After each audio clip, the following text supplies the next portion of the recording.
This is a photo of Royal Canadian Air Force ground crew and a pilot from the Second World War. This photo was sent to me by the Commonwealth Air Training Plan Museum in Virden, Manitoba. This is the image I based my overall reconstruction off of. In this second image sent to me by the museum, you can see that the overalls could be multiple colors and styles. While the ones I'm reconstructing in the photograph are white, I chose to make mine dark blue as the fabric store had better quality dark blue fabric than white fabric. I chose a medium weight cotton twill. In terms of patterning, I chose to use this modern overall pattern that I found on Etsy and make adaptations so that it matches the overalls in the photo. The details in the photo that I noticed and tried to reconstruct were a collar that is not a camp collar like you can see on overalls and other photos, a waistband at the front but not at the back, top stitching on the arm seam, which I assumed there would also then be top stitching on other seams as well, low back pockets, and long legs that needed to be rolled up. The process began by taping together the printed pattern pieces from Etsy and cutting the pieces out. I didn't make any adjustments at this point. When tracing the pattern onto the fabric, I combined the two back pieces by measuring the thickness of the waistband minus the seam allowance to join them. I also added seam allowance to the center back. I cut out the first back piece, then flipped it onto the fabric and traced out the second back piece.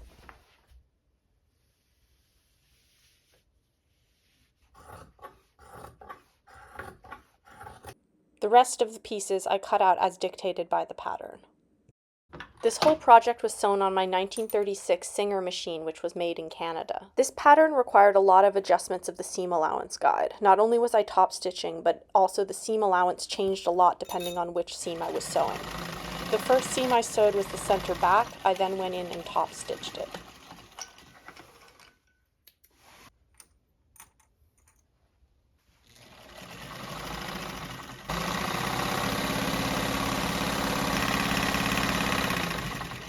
I then pinned the fronts to the backs at the shoulder seams.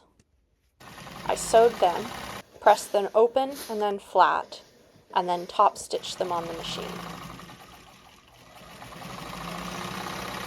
I prepped the back pockets by folding under the seam allowance and then pressing them with an iron, and then putting a book on top to keep the fold lines crisp. Next I moved on to the sleeves. The sleeves pattern is in two pieces. They are pinned and sewn. The pattern leaves a section at the end of the arm open to attach the cuff. Here you can see the cuff section of the sleeve. The fabric is pressed under and then top stitched. The sleeves are left flat for now and are then attached to the body.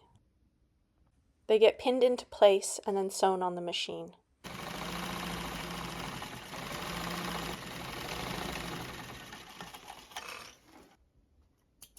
Next I prep the collar. It's made out of two pieces that are sewn right sides together, turned inside out, and pressed flat. The center front edges are finished with facings. The facings get sewn on and then the collar is attached. One side of the collar is attached first, then the other side is tucked under and top stitched. While the overalls were still flat, I pinned the back pockets into place and sewed them. From all the images I've seen, it does not appear that the fastenings are visible from the front. Here it appears that the overalls are closed with snaps, so I chose to use snaps on the facing so that they would not be visible when closed. Each side of the snap comes in two pieces. Both sides of the snap are attached the same. A hole is made with an awl and one part of the snap goes through the hole of the fabric. The snap that is through the fabric is then placed on the bottom part of a jig. The other side of the snap is put on and then the top part of the jig is aligned. You then hammer the jig together and that closes the snap. Once all the snaps were attached, I top stitched down the facings. The waistband is then attached to the front pieces. Each side of the waistband sandwiches the front piece. It's pinned into place and then stitched. I then installed a fly for the first time. I still don't fully understand the process, so won't try to explain it in detail, but it basically involves adding an extra piece to one side and a facing to the other side.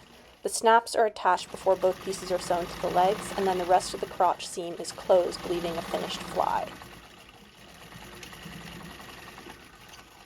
I then attached the front leg sections to the waistband.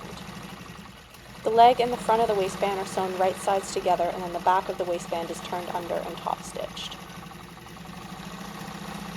At this point, the overalls are almost complete. I pinned together the 3 remaining seams, each side seam and then the inseam of the legs. These are then sewn closed on the machine.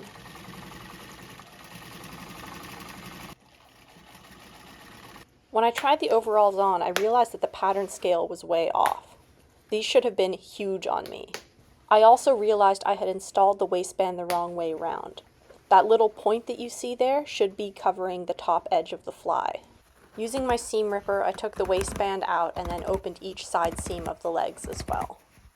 I cut out 4 new waistband pieces and installed them the same way as I had previously installed the waistband. After installing the waistband, I closed up the side seams of the legs. I then sewed the cuffs right sides together. I added snaps and then attached them to the arms. The last step was to hem the legs.